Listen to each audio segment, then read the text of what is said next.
good afternoon mga kagahod TV. Ginapabalo ko lang sa inyo, no? Nga inabalang batasan naton nga traidor, nga plastic, nga toxic, no? Liwaton ta na, mag-uhon ta na.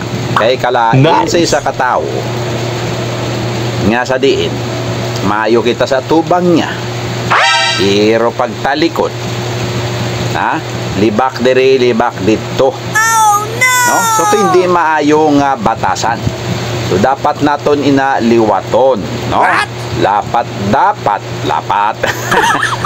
naton ina pag-uhon, liwaton niya batasan kay hindi na maayo. Hindi na siya maayo nga batasan. So amo na ginambal ko sa inyo, no? Mga kagahod TV, liwatan nyo ang batasan nyo nga traidor, nga plastic, kag toxic, kay hindi na maayo, no? Kung baga, kung ano ang iyong itinanim ay siya rin ang iyong aanihin, right?